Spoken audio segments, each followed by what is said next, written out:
Sizzling burger steak naman yung babanatan natin ngayon, tropa. Yung tipong sizzling burger steak na only rice. Tapos yung kanin Java rice pa. Alright, let's go!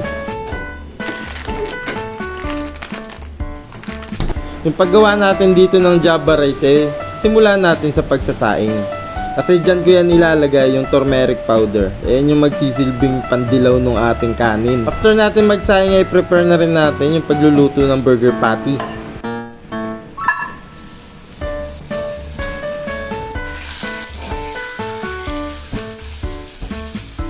Grabe magmantika yung binili nating burger patty. Kaya pala medyo makapal pure beef talaga. Tingnan mo na may naiwan na mantika. Binawasan lang natin ng konting mantika yan para dyan na rin natin gagawin yung ating gravy. Para sobrang lasa yung ating gravy na gagawin. May halo na rin kasing butter kanina na nilagay ko dyan kaya hindi na tayo naglagay ng butter para dito sa gagawin nating gravy. Yan, mix-mix lang natin yan. Then lalagyan natin yan ng tubig pag goods na. Tapos halu-haluin lang natin yan hanggang makuha na natin yung consistency ng ating gravy. Pag medyo malapot na yan, maglalagay naman tayo dyan ng ground pepper. Napaka-goods din napakalasa rin kung yung pinagprituan ng burger patty yung gagawin nating gravy. Kasi mas lasang-lasa siya. After natin gumawa ng gravy, ilagay na natin ito sa sizzling plate.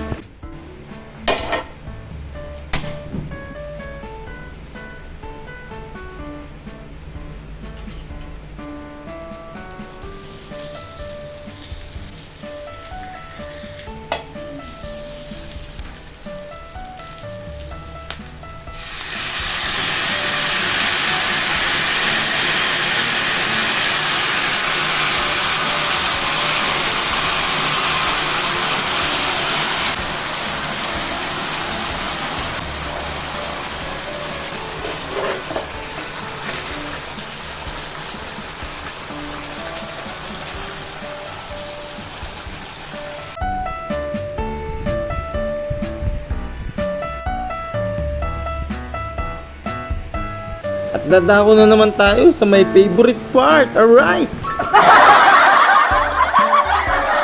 Siyempre, mag-pray muna tayo.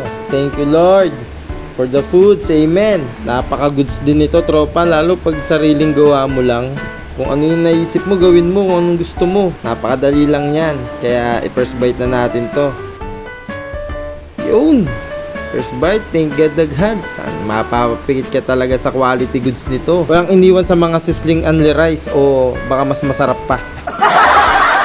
Kaya try mo na rin, sobrang dali lang. Kung ayaw mo naman i-try, pa-follow na lang ako ng page para updated ka sa mga babanatan pa natin susunod na video. O siya, salamat sa panonood. Paalam, bye-bye!